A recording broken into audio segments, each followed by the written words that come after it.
Bharatiya Janata party के क्षेत्रीय अध्यक्ष श्री रजनीकांत माहेश्वरी जी,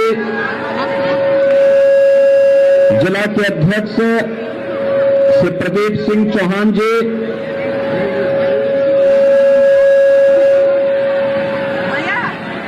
भारतीय जनता पार्टी के लोकप्रिय और सुयोग्य प्रत्याशी का भारत सरकार में मंत्री प्रोफेसर एसपी सिंह बघेल जी, माननीय सांसद श्री अनिल जैन जी, जिला प्रभारी दिनेश वशिष्ठ जी,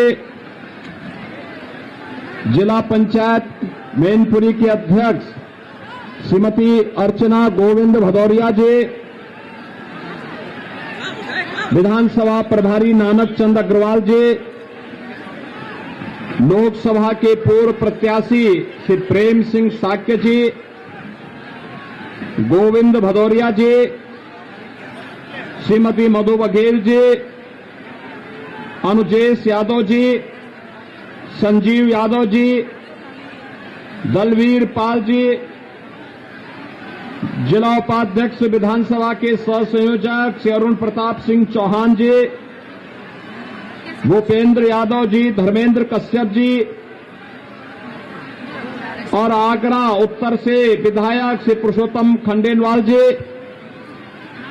और करहल विधानसभा सीट पर आज यहां पर उपस्थित भारी संख्या में मेरे करहल विधानसभा क्षेत्र के भाइयों बहनों, मैं आप सबका करहल में मैनपुरी की इस ऐतिहासिक भूमि पर इतनी भीषण गर्मी के बावजूद इस उत्साह के साथ खड़े होने के लिए हृदय से स्वागत करता हूं, अभिनंदन करता हूं। भाइयों बहनों, मैं देख रहा था, ऊपर से भी देख रहा था, आते समय भी मैं देख रहा था, कितना उत्साह है माताओं में, बहनों में, नौजवानों में, बुजुर्गों में, अन्नदाता किसानों में और समाज के प्रत्येक तबके में। और हम लोगों को लगता है कि वास्तव में प्रोफेसर एसपी सिंह बघेल ने करहल में आकर के यहां के विकास को एक नई गति देने का संकल्प जो लिया है, आज समाजवादी पार्टी की चूने उससे ही हिल गई हैं। भाइयों बहनों, आज पूरे प्रदेश में जो अपार उत्साह और आशीर्वाद भारतीय जनता पार्टी की डबल इंजन की सरकार को आम जनमानस का मिल रहा है, उसके पीछे 5 साल की वह साधना है, जिस साधना के परिणाम स्वरूप आज मैं कह सकता हूं कि 5 साल पहले जो जनता जनार्दन के लिए प्रधानमंत्री मोदी जी के मार्गदर्शन और प्रेरणा में भारतीय जनता पार्टी की सरकार ने प्रदेश के अंदर बिना भेदभाव के विकास की योजनाओं को आगे बढ़ाया, सुरक्षा का एक माहौल दिया और लोक कल्याणकारी, गरीब कल्याणकारी योजनाओं को हर व्यक्ति तक बिना भेदभाव के पहुंचाया। आज उसका परिणाम है कि प्रदेश की जनता जनार्दन का आशीर्वाद भारतीय जनता पार्टी को ब्याज सहित आज प्राप्त हो रहा है। मैं इसके लिए आप सबका हृदय से अभिनंदन करता हूं, स्वागत करता हूं। भाइयों बहनों, समाजवादी पार्टी के लोग आज बौखला गए हैं। करहल में अपनी करारी हार को देखते हुए वे अब आपा खो चुके हैं। प्रोफेसर एसपी सिंह बघेल पर हुआ हमला उनकी इस कायराना हरकत को प्रदर्शित करता है, लेकिन चिंता करने की आवश्यकता नहीं। भाइयों बहनों, चिंता करने की आवश्यकता नहीं। याद करना, हमने 5 साल के अंदर समाजवादी पार्टी के संरक्षण में पलने वाले पेशेवर गुंडे और अपराधियों के खिलाफ बिना किसी मान बनोबल के कार्रवाई की है। और मैं आपको आश्वासन देने के लिए आया हूं कि बुलडोजर को मरम्मत करने के लिए भेज दिया हूं।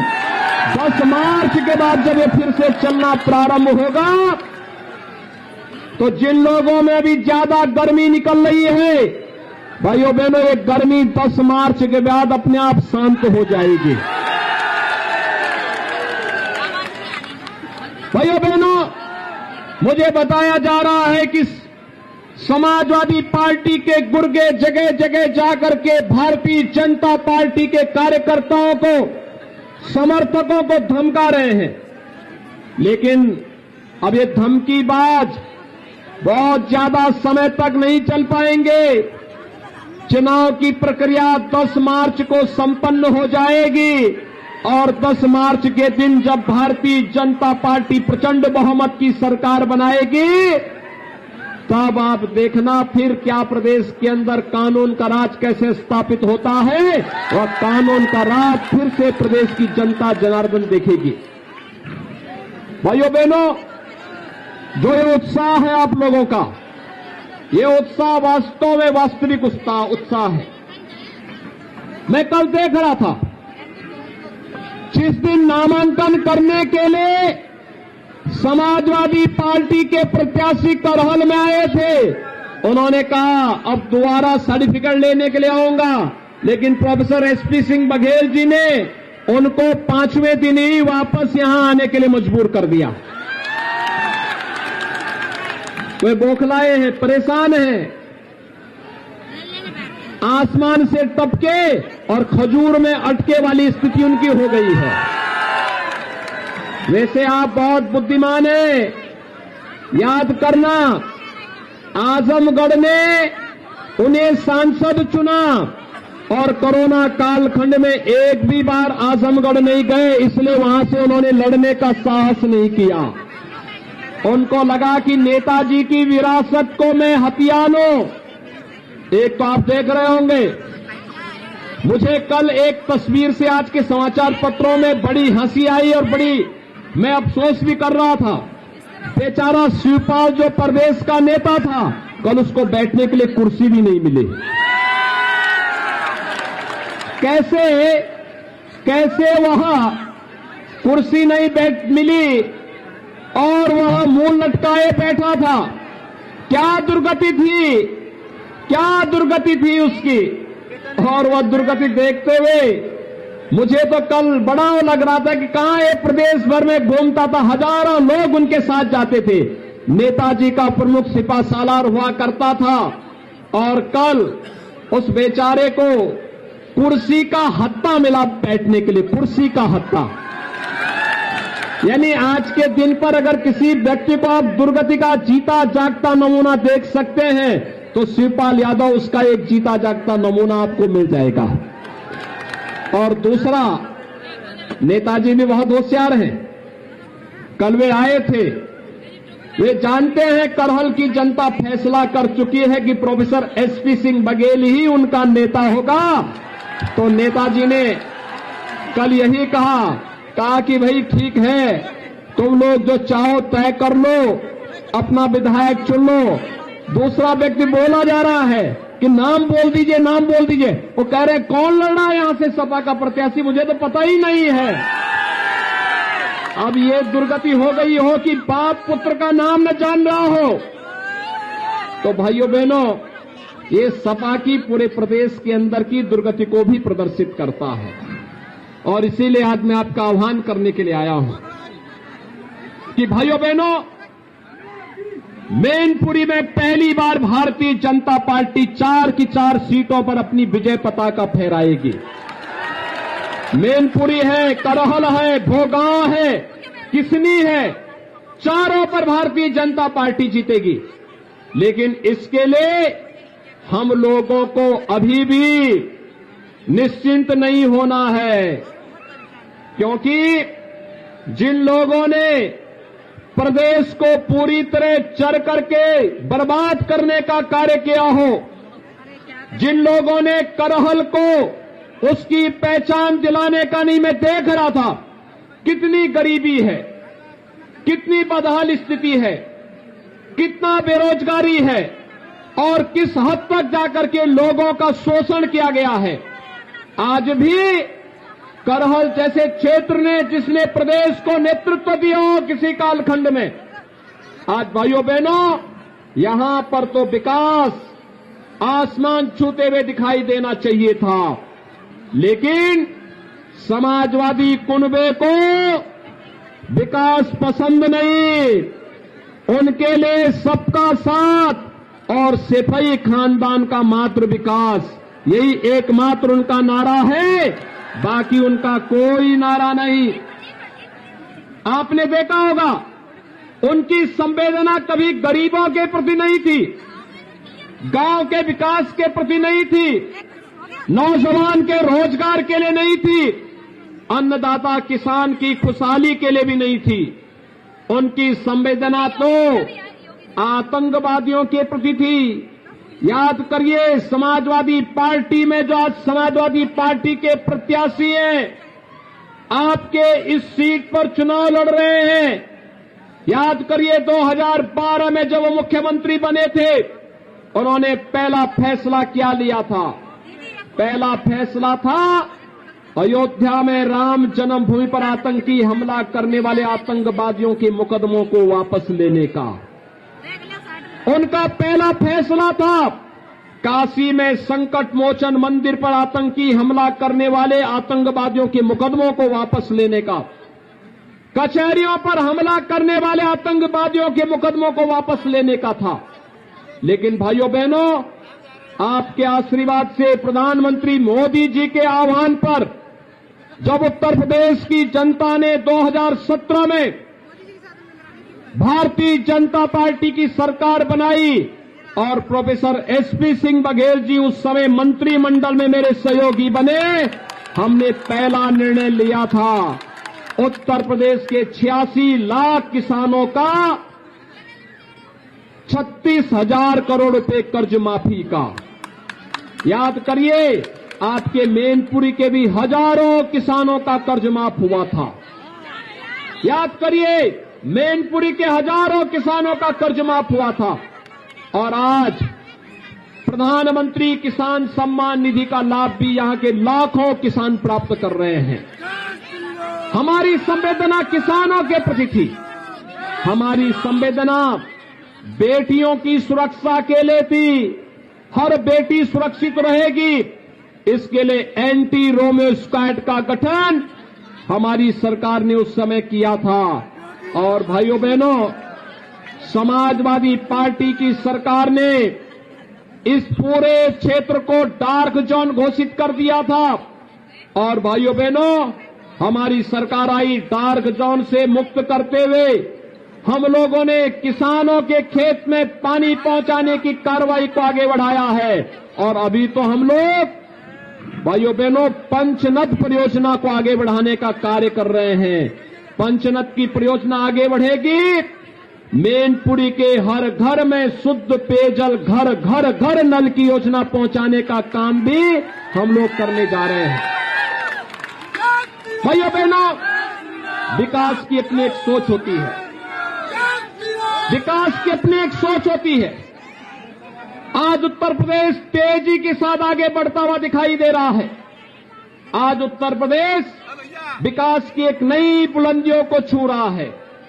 आज उत्तर प्रदेश के अंदर व्यापारी सुरक्षित है। हमारे नौजवान के भविष्य के साथ कोई खिलवाड़ नहीं कर सकता, बहन बेटियों की इज्जत के साथ कोई खिलवाड़ नहीं कर सकता, बात बात को लेके कोई दंगा फसाद नहीं कर सकता। आज उत्तर प्रदेश के अंदर कर्फ्यू नहीं लगता। आज तो भाइयों बहनों व्यापारियों पर कोई बमबाजी भी नहीं कर सकता। आज उत्तर प्रदेश के अंदर कर्फ्यू का स्थान कांवड़ यात्रा ने ले लिया है और बमबाजी का स्थान आज जब कांवड़ यात्री हर हर बम बम का नारा लगाते हुए चलता है, तो उत्तर प्रदेश की नई पहचान बन गया है। भाइयों बहनों, पहले मुख्यमंत्री बनते थे, मंत्री बनते थे, अपना स्वयं का बंगला बनाते थे। मैं पूछना चाहता हूं, समाजवादी पार्टी से मैं पूछना चाहता हूं कि 4 बार प्रदेश के अंदर उन्हें सरकार बनाने का अवसर प्राप्त हुआ। इन 4 बारों में उनकी उपलब्धि क्या है? उन्होंने अपराधियों के खिलाफ कार्रवाई नहीं की, लेकिन राम भक्तों पर गोलियां जरूर चलाई थी। अयोध्या में राम भक्तों पर गोलियां जरूर चलाई थी। 4 बार उन्हें प्रदेश में सत्ता चलाने का अवसर प्राप्त हुआ, लेकिन गरीबों के मकान नहीं बन पाए थे। भाइयों बहनों, 5 साल में भारतीय जनता पार्टी की डबल इंजन की सरकार ने 43,50,000 गरीबों को एक मकान उपलब्ध करवाया है। 43,50,000 गरीबों को। आज प्रदेश विकास की नई बुलंदियों को छूता हुआ आगे बढ़ रहा है। हर जनपद में एक मेडिकल कॉलेज स्थापना की कार्रवाई आगे बढ़ रही है। कनेक्टिविटी बेहतर हो रही है। और भाइयों बहनों, उत्तर प्रदेश के नौजवानों को रोजगार मिल रहा है। अन्नदाता किसानों को पूरा सम्मान मिल रहा है। बेटियां अपने आप को सुरक्षित महसूस कर रही हैं और नए भारत के नए उत्तर प्रदेश को आज दुनिया निहारने के लिए आती है। भाइयों बहनों, पहले केवल सफाई महोत्सव होता था, न उसमें राग था, न रंग था, न भाव थी, न भाषा थी। किसी को पता ही नहीं था क्या हो रहा है। आज तो भाइयों बहनों, हमारी पौराणिक और पुरातन पहचान को लेकर के प्रदेश में महोत्सव होते हैं। अयोध्या में दीपोत्सव का आयोजन होता है, जो दीपावली के साथ पूरी दुनिया को जोड़ता है। और मथुरा वृंदावन में रंगोत्सव का कार्यक्रम होता है। पूरी दुनिया मथुरा और भगवान कृष्ण के रंग के साथ अपने आप को जोड़ करके एक आत्मीयता का एहसास करती है। काशी में देव दीपावली का आयोजन होता है। पूरी दुनिया भगवान शिव के साथ सीधे सीधे जुड़ती है। भव्य कुंभ और दिव्य कुंभ का आयोजन होता है। और भाइयों बहनों, यही नहीं, मैं आपको ये भी एहसास कराने के लिए आया हूं। 2017 में हम लोग आए थे। हम लोगों ने कहा था कि रामलला हम आएंगे, मंदिर वहीं बनाएंगे। आज तो अयोध्या में राम मंदिर का निर्माण प्रारंभ हो गया है ना। हमने जो कहा वो काम कर दिया है ना। अब तो कोई संदेह नहीं है ना। अयोध्या में राम मंदिर निर्माण में अब कोई संदेह रह गया है क्या? क्या ये काम समाजवादी पार्टी कराती? क्या ये काम कांग्रेस या बहुजन समाजवादी पार्टी कराती? भाइयों बहनों, हमने जो कहा वो करके दिखा दिया। अयोध्या में 500 वर्षों के बाद न जाने हमारी कितनी पीढ़ियां चली गई, न जाने कितनी पीढ़ी चली गई। उनके मन में एक ही टीस रहा करती थी, काश अपने प्रभु राम का मंदिर बनते हुए हम भी देख पाते। काश हमारे प्रभु राम का भव्य मंदिर बन गया होता। लेकिन भाइयों बहनों, डबल इंजन की सरकार का यही लाभ है। आज अयोध्या में प्रधानमंत्री मोदी जी ने कोरोना भी प्रधानमंत्री जी का मार्ग नहीं रोक पाया, राम मंदिर के मार्ग को नहीं रोक पाया। जिसने पूरी दुनिया के मार्ग को रोका है, वह कोरोना भी राम मंदिर के निर्माण के मार्ग को नहीं रोक पाया। 5 अगस्त 2020 को प्रधानमंत्री मोदी जी ने अयोध्या में श्री राम मंदिर के भव्य मंदिर निर्माण का कार्य शुभारंभ कर दिया है। और 2023 तक अयोध्या में भगवान राम का भव्य मंदिर बनेगा, रामलला विराजमान होंगे। तो भाइयों बहनों, ये राम मंदिर भारत का राष्ट्र मंदिर होगा, राष्ट्र मंदिर। भाइयों बहनों, काशी में काशी विश्वनाथ धाम और मथुरा वृंदावन में ब्रज तीर्थ विकास परिषद के माध्यम से भी विकास एक नई ऊंचाइयों को पहुंचाने का कार्य हो रहा है। और आज भाइयों बहनों, मैं आपको यही कहने के लिए आया हूं। वर्तमान में पूरी दुनिया कोरोना महामारी की चपेट में है। कोरोना में फ्री में टेस्ट, फ्री में उपचार, फ्री में वैक्सीन भी मिला कि नहीं मिला है? कितने लोगों ने वैक्सीन लिया है? सड़क के उस पार कितने लोगों ने लिया है वैक्सीन? थोड़ा हाथ खड़ा करके बोलो भाई, देखो मेरी सभा में डरने की आवश्यकता नहीं। वैसे भी आप तो बहादुर हैं, आप तो बड़े बहादुर हैं।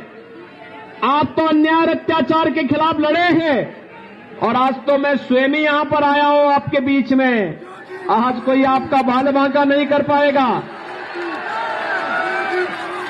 कितने लोगों ने वैक्सीन ली है? दोनों हाथ ईमानदारी से खड़ा करके थोड़ा मुझे बताइए। भाइयों बहनों, मैं आप सबका अभिनंदन करता हूं। देखो ना, यहां पे समाजवादी पार्टी के जो प्रत्याशी हैं, स्वघोषित प्रत्याशी हैं, उन्होंने कहा था कि वैक्सीन नहीं लेंगे। आप सोचिए, अगर ये वैक्सीन नहीं लेते तो कोरोना महामारी हमें छोड़ती क्या? ये तो हमारे जीवन के साथ खिलवाड़ कर रहा था। यानी ये बेचारा, ये व्यक्ति हमारा हित चिंतक नहीं, हमारी जान के साथ खिलवाड़ कर रहा था।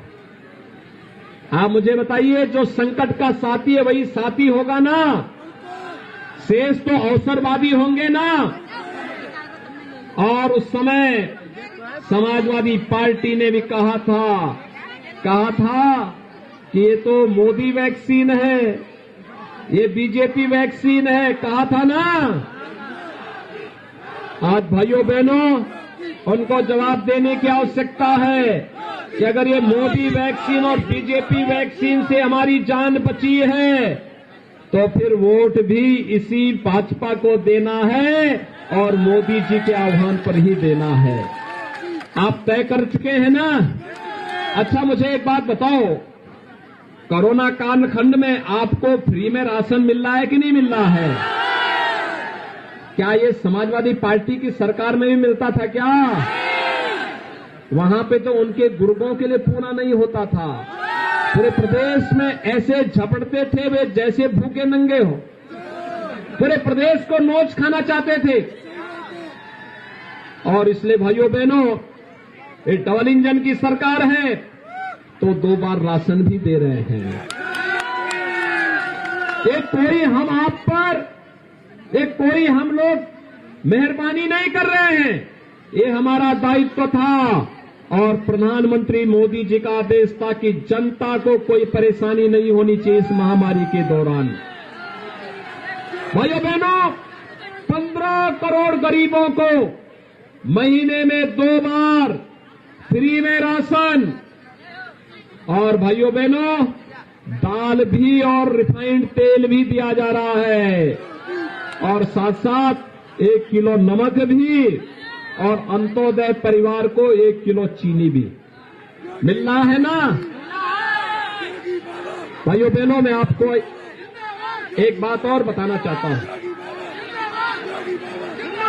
समाजवादी पार्टी ने कभी अपनी संवेदना गरीब के प्रति व्यक्त नहीं की। इनके शासन काल में गरीब भूखों मरता था और अन्नदाता किसान आत्महत्या करने के लिए मजबूर होता था।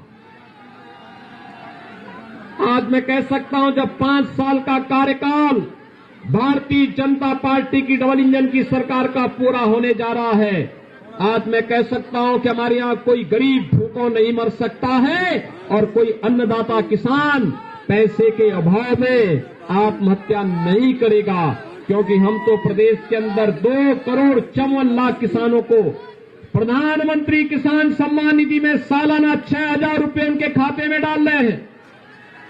और यही नहीं, वृद्धजनों के लिए, विधवा महिलाओं के लिए, दिव्यांग जनों को भी 12,000 रुपए सालाना पेंशन की सुविधा उपलब्ध करवा रहे हैं। 12,000 रुपए सालाना। 1 करोड़ ऐसे परिवार हैं जिनको 12,000 रुपए सालाना पेंशन दे रहे हैं। और भाइयों बहनों, हमने एक और निर्णय लिया है। इस सिपाही खानदान कभी चाहता ही नहीं था कि किसी और का विकास हो। मैं भी परसों सिरसागंज गया था। एसपी सिंह बघेल जी का वो कार्य क्षेत्र रहा है। श्री हरिओम यादव वहां चुनाव लड़ रहे हैं, तो हरिओम यादव को समाजवादी पार्टी ने बिना किसी वजह के निकाल दिया। तो हरिओम यादव को भारतीय जनता पार्टी ने सपोर्ट किया और ऐसे ही बड़ी सभा हरिओम यादव जी के समर्थन में थी।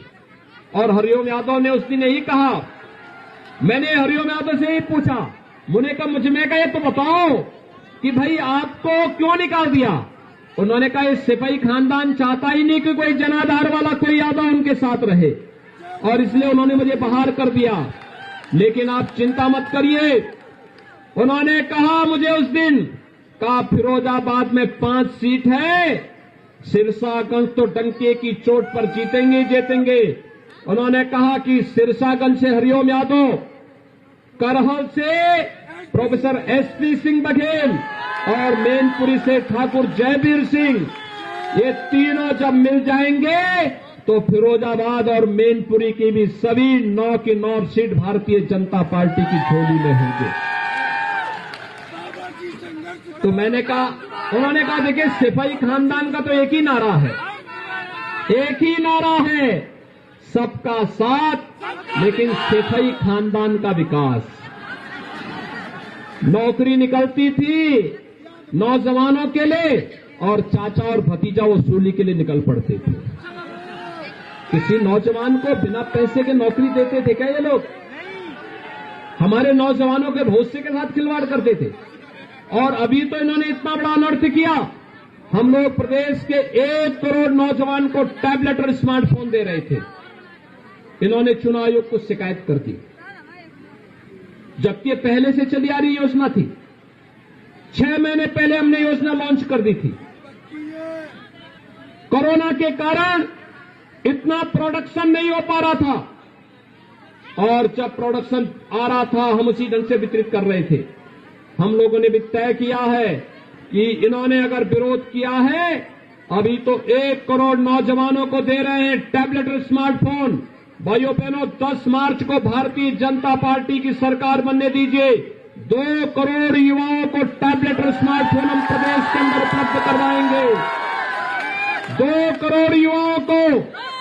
और यही नहीं, माता पिता के ऊपर इसका बोझ नहीं आने देंगे। डिजिटल एक्सेस जो भी होगा वह प्रदेश सरकार स्वयं वहन करेगी। उत्तर प्रदेश का नौजवान ऑनलाइन एजुकेशन, ऑनलाइन एग्जामिनेशन और कंपटीशन की तैयारी भी अपना टैबलेट और स्मार्टफोन से ही करके देश के अंदर प्रतियोगी परीक्षाओं में बल स्थान प्राप्त करेगा। भाइयों बहनों, आज मैं आपके पास एक बार फिर ये कहने के लिए आया हूं, बेझिझक अपना वोट भारतीय जनता पार्टी के चुनाव चिन्ह कमल के फूल पर दीजिए। घबराने की आवश्यकता नहीं है, अब कोई घबराने की आवश्यकता नहीं। हमने इतना तय कर लिया है, प्रदेश का एक जगह का गुंडा दूसरे जगह जाने की स्थिति में नहीं है। आज के दिन पर कुछ लोग जेल में चले गए थे, जेल के बाद बेल लेकर के बाहर आए होंगे, और अभी 2-3 महीने के लिए जब चुनाव की घोषणा हुई, थोड़ा इस समय रेंगते हुए दिखाई दे रहे हैं। भाइयों बहनों, इनका रेंगना 10 मार्च के बाद भी बंद हो जाएगा। घबराने की आवश्यकता नहीं, क्योंकि हम तो तय कर चुके हैं। हम तय कर चुके हैं, उत्तर प्रदेश के नौजवानों के भविष्य के साथ खिलवाड़ नहीं होने देंगे, उत्तर प्रदेश की पहचान को नहीं मिटने देंगे, और उत्तर प्रदेश के अन्नदाता किसान को भी परेशान नहीं होने देंगे, और अपनी बहन बेटियों की इज्जत के साथ भी किसी को खिलवाड़ नहीं करने देंगे। सिपाही खानदान के लिए अपना कुनबा ही पूरा प्रदेश होगा, लेकिन मेरे लिए तो पूरा प्रदेश ही परिवार है, और इसलिए पूरे प्रदेश के हित के बारे में हम लोग सोचते हैं। इसीलिए प्रधानमंत्री जी ने मंत्र दिया, सबका साथ सबका विकास, और सबका साथ और सबके विकास के लिए हम लोगों ने तय किया है, एक हाथ पर विकास की छड़ी और दूसरे हाथ पर बुलडोजर का स्टीयरिंग लेकर के पूरे प्रदेश के अंदर हम लोग घूमेंगे। आप देखना, उत्तर प्रदेश विकास भी करेगा और ये दंगा फसाद करने वाले, कर्फ्यू लगाने वाले, व्यापारियों पर हमला करने वाले, बहन बेटियों की इज्जत के साथ खिलवाड़ करने वाले और ये जितने धमकीबाज हैं ना, इनको आप देखना 10 मार्च के बाद ये अपने गले में तख्ती लटका करके घूमते हुए दिखाई देंगे। और वही आह्वान करने के लिए मैं आया हूं, बेझिझक वोट दीजिए। आपके उत्साह को देख करके मैं कह सकता हूं, प्रोफेसर एसपी सिंह बघेल का चुनाव भारतीय जनता पार्टी ने बहुत महत्वपूर्ण तरीके से किया है। और भाइयों बहनों, आप उनको चुनाव जिता करके भेजे। करहल को एक बार फिर से मथुरा वृंदावन बनाने का काम अगर कोई करेगा तो भाइयों बहनों वह एसपी सिंह बघेल के नेतृत्व में होगा। और यही आह्वान करने के लिए आज मैं आपके पास आया हूं। चुनाव के दिन पहले मतदान, यानी 20 तारीख को चुनाव होने हैं परसों। आज चुनाव प्रचार का अंतिम दिन है। पहला काम मतदान का, डरिए मत, बेझिझक जाइए। जो उत्साह आपने दिखाया है करहल के प्रति और मैनपुरी के प्रति, मैं उसका आह्वान करने के लिए आया हूं। ये जो गुंडे अपराधी अभी हमला करके अपना कायराना हरकतों का कर रहे हैं ना, इनका तो बहुत अच्छा उपचार है हमारे पास, बहुत अच्छा उपचार है। ऐसे धमकीबाज पश्चिम में भी पैदा होते थे, केराना और कांदला में भी।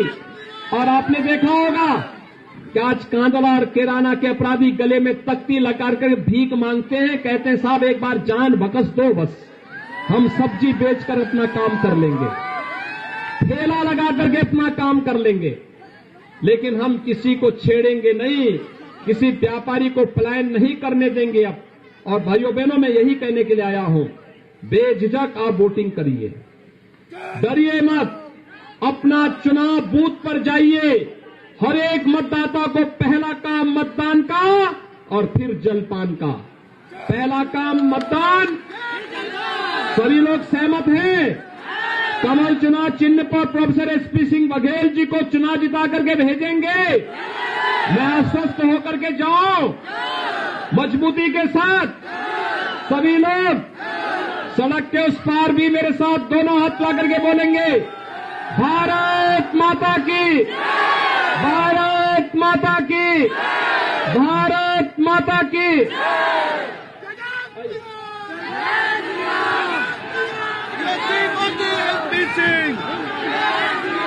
योगी मोदी एसपी सिंह, योगी मोदी एसपी